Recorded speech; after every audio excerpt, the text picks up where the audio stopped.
मुंबईत भाजपची आज महत्त्वपूर्ण बैठक। आमदार आणि पदाधिकाऱ्यांना बैठकीसाठी उपस्थित राहण्याच्या सूचना।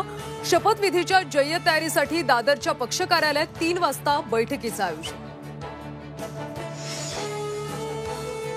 उपमुख्यमंत्री पदाच्या बातम्यांना श्रीकांत शिंदेंकडून पूर्णविराम। श्रीकांत शिंदेंनी सोशल मीडियावर पोस्ट करत उपमुख्यमंत्री होणार नसल्याचं केलं स्पष्ट।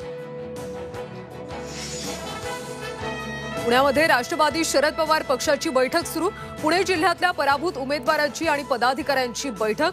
विधानसभा निवडणुकीच्या पराभवानंतर राष्ट्रवादी शरद पवार पक्षाची आत्मचिंतन आणि ईव्हीएम बाबत बैठक। ठाण्यामध्ये एकनाथ शिंदेंच्या घराबाहेर पोलिसांनी विजय शिवतारेंची गाडी अडवली। शिवतारे चिडले, ओळखलं नसल्यानं शिवतारेंनी पोलिसांना सुनावलं। राज ठाकरेंच्या आदेशानंतर मनसे नेते अविनाश जाधव यांचा राजीनामा मागे। ठाणे आणि पालघर जिल्हाध्यक्ष म्हणून काम करणार।